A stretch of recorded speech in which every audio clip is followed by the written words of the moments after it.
more and okay, now moving on to the agent. And the problem is like the LLM agents have been used for reactive work, like asking questions about the construction site or managing databases, but there's a huge scope in using them proactively, and like the LLMs are handling everything in which like we don't have to specifically prompt the LLM to do things, and they can, based on the situational awareness, they can take actions themselves.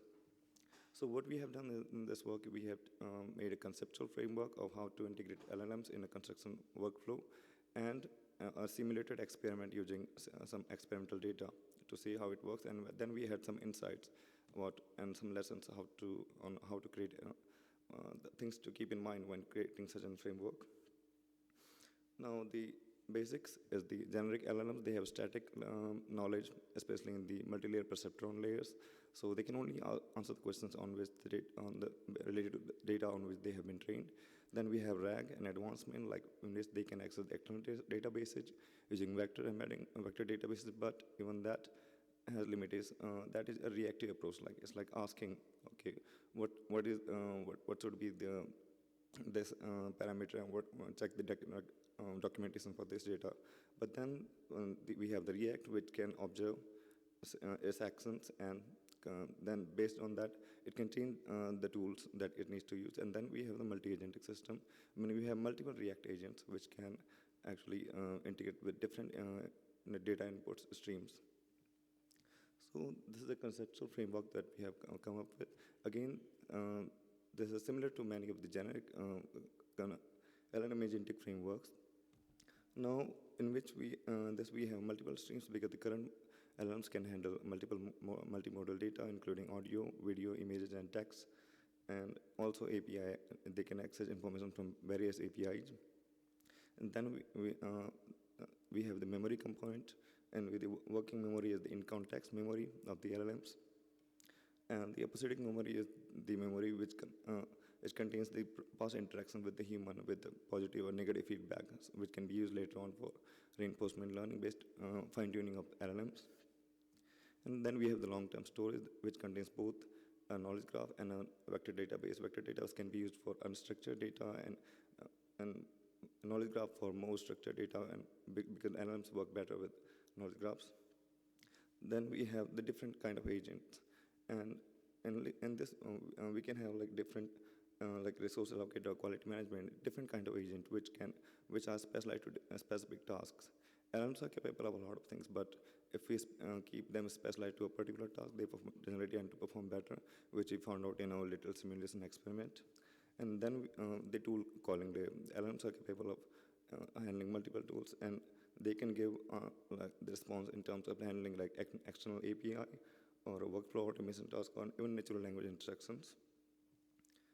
So we did a simulated experiment in which we created 4 agents: a vision agent for analyzing images, a central coordinator which handles all the communication. This was the key part, as the central coordinator was the only one which received natural language queries from human. And after that, the queries that were sent to the different LLMs were all structured and with dynamic prompting.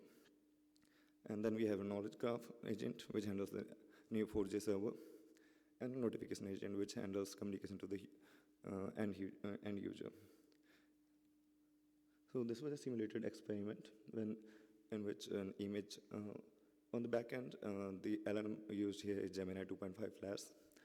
And what we did was, in this experiment, an image of the truck was shown to the first image LLM with the prompts and profile to save the information of the truck, the arrival time, to the Neo4j agent. So what the vision agent sent the information to the central coordinator, which sent it to the next agent, that is the Neo4j agent, which saved it with the prior saved information about that data log, like what was the supposed delivery that was supposed to come. So it updated the Neo4j database. Then after a while, as the center coordinator did not receive any confirmation about its unloading even after 3 hours. So what it did, it went back proactively. That's the proactive part. The humans didn't do anything. It itself, based on a certain limit, it itself sent the request back to the Neo4j agent querying, okay, what's the status of it? It hasn't been unloaded. And if it hasn't been, what are the things that are getting affected? So what the next agent did, it sent back the request, okay, the truck has not been unloaded, there's no update on it, and these are the like next steel frame, it has been affected. These are the affected categories. Now the information came back to the central coordinator, and then it did what it did. It sent another request to another vision agent to find out, okay, what could be the region where it hasn't been. In this case, we did dynamic prompting because in this our experiment, it's better when the visual LLMs, they are given some context of what they are supposed to look for in the picture, they perform better. Otherwise, they generally just give a visual description of the picture. So in case the vision agent in this case sent back the information, okay, the path through which the truck was supposed to pass and unload, it has been blocked by debris, and it sent back to the central coordinator, and then the central coordinator sent it back to the human for as a notification. So this was the final iteration, and we started with just general prompts, and later on realized that the key thing was that the pipeline should not break, and for that there were some lessons learned. First, the agent modularity. LLMs are capable of doing a lot of things, but there are limitations on context length, and the accuracy increases rapidly when the context increases beyond a certain limit. So giving a lot of tasks and tools and profiles to a single agent is complicated. Definitely going to reduce the accuracy. So we created multiple agents with only specialized tasks, and only the central coordinator did the natural language talking. After that, the entire orchestration using LangGraph was done using this central agent, but in a defined structured input and output schema. So it made sure that the pipeline never breaks. And in the final trial, we ran the same pipeline using different models, vision models for like 6-7 runs, and it never breaks. So it has certain advantages as compared to having just generic prompts. And we did 2 types of validation here. One was on the Gemini 2.5 Plus at the open router schema. It made sure that the output of the LLMs stick to the predefined schema. And the second validation was at the user end using Pydantic, and it made sure that we at the open router ensured that the output schema was as defined already. And the second Pydantic ensured that the individual entries in the schema followed the business logic.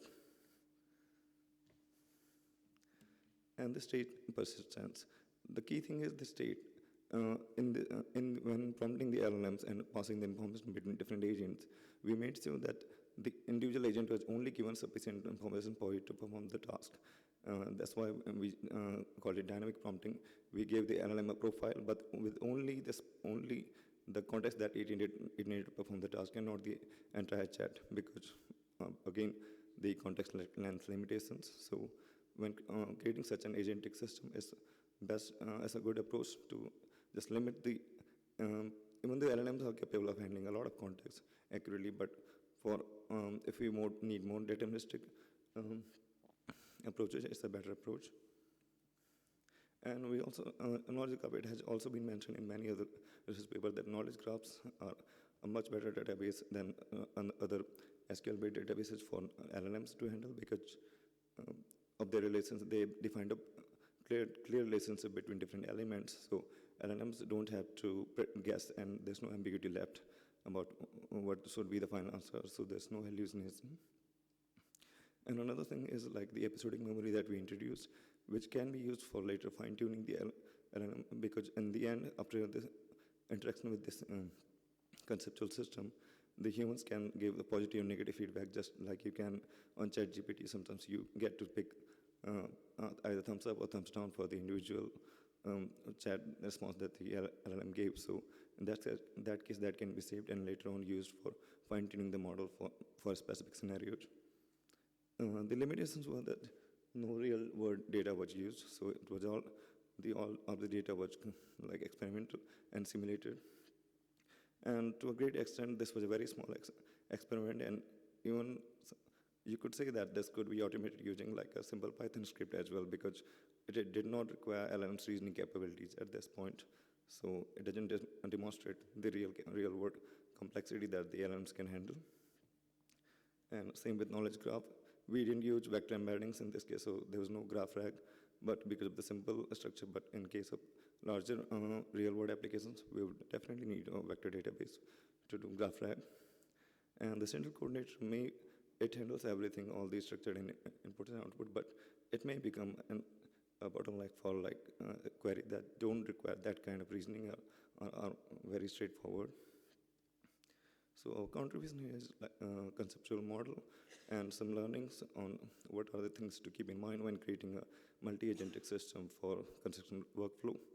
And our future work is focusing on individual agents like the current one is on handling a BIM, MCP server. MCP is a Model Context Protocol, is a new term given by Anthropic. It's an API for LLMs to handle different things. So that's the current project that we are working on. It's like the LLMs get to handle a software like Rabbit and others. So you can just chat with it and it will handle all the tools and commands. Thank you. Any questions? Thank you.